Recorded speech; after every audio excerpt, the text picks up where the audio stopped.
بملامح أنثوية حادة وصوت جهوري، قدرت إنها تكون من أشهر شريرات السينما المصرية. إنها الفنانة زوزو حمدي الحكيم، اللي اختلفت شخصيتها عن طبيعة الأدوار اللي بتقدمها كعادة ممثلي أدوار الشر.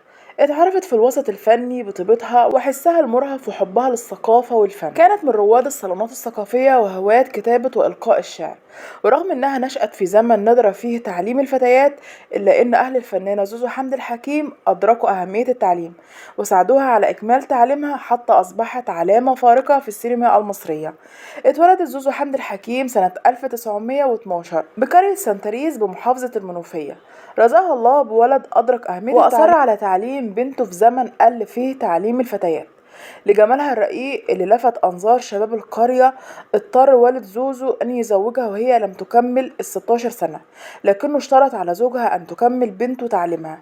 وافق الزوج اللي نكث بوعده فيما بعد ومنع زوزو من التعليم، وللسبب ده هربت زوزو حمد الحكيم من زوجها إلى القاهرة عند خالها لتكمل تعليمها ليطلقها الزوج وتمضي الشابة الحالمة في طريقها نحو العلم والفن.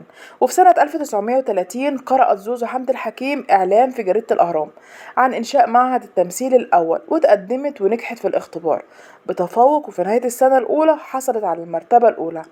لم تستمر فرحة الفنانة زوزو حمد الحكيم لعام آخر، حيث أصدر وزير المعارف العمومية حلمي عيسى قراره بإغلاق المعهد سنة 1931.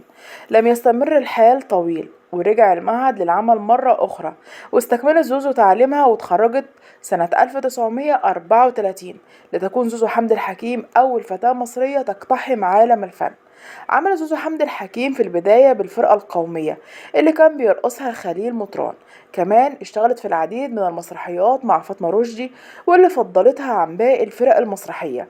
شاركت زوزو مع الفرقة في عدد من المسرحيات أبرزها النسر الصغير والملك لير والستات ما يعرفوش يكذبوا. قدمت الفنانة زوزو حمد الحكيم العديد من الأعمال الفنية الرائعة وسطرت تاريخ فني كبير، ولعل أشهر هذه الأدوار هو شخصية سكينة في فيلم إسماعيل ياسين يقابل ريا وسكينة.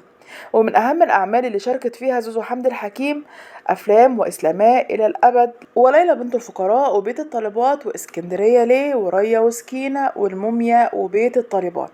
قدمت زوزو حمد الحكيم للتلفزيون أعمال درامية متميزة، شاركت في مسلسلات مثل مذكرات زوج ومحمد رسول الله وأفواه وأرانب وألف ليلة وليلة، وبرعت أيضا في الإذاعة من خلال دور الأم في المسلسل الشهير العسل المر. كانت زوزو حمد الحكيم من الممثلات المثقفات ومن رواد الصالونات الثقافية، كانت حافظة جيدة للشعر وبتجيد إلقائه.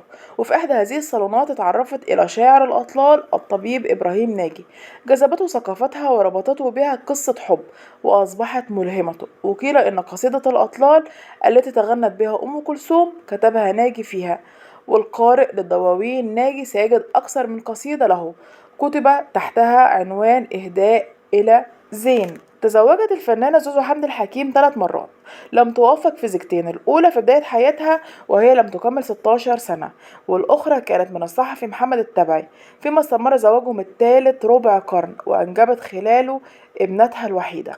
أصيبت زوزو حمد الحكيم بالشلل بشكل مفاجئ سنة 1989، ده اللي جعلها تلازم منزلها لأكتر من 14 سنة، وفرقت الحياة في 18 مايو سنة 2003 بعد تدهور حالتها الصحية عن عمر يناهز 91 سنة. الله يرحمها ويتجاوز عن سيئاتها.